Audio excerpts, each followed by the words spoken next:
මේ මැෂින් එක රිපෙයාර් එකට ආවේ මේ මැෂින් එකේ තිබුණේ අලවලා ගන්න ඕනේ. පාස් ඒ කියන්නේ ඇලෙව්වට පස්සේ තමයි පත්තු වෙන්නේ.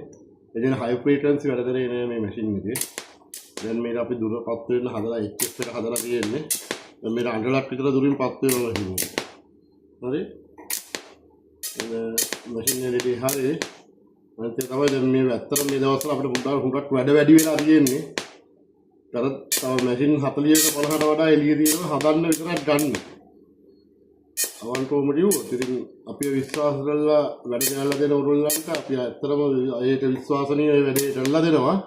ඉතින් දවසක් දෙකක් මේ දවස්වල නම් පොඩ්ඩක් පරක්කු වෙන්න පුළුවන්. මොකද හේතුව ඇත්තටම වැඩ පොඩ්ඩක් වැඩි වෙලා මේ ඒක අනිත් දැන් මේ උදයක් රැයක් නැතුව වැඩ. බොහොම ස්තුතියි උරුල්ලන්ට.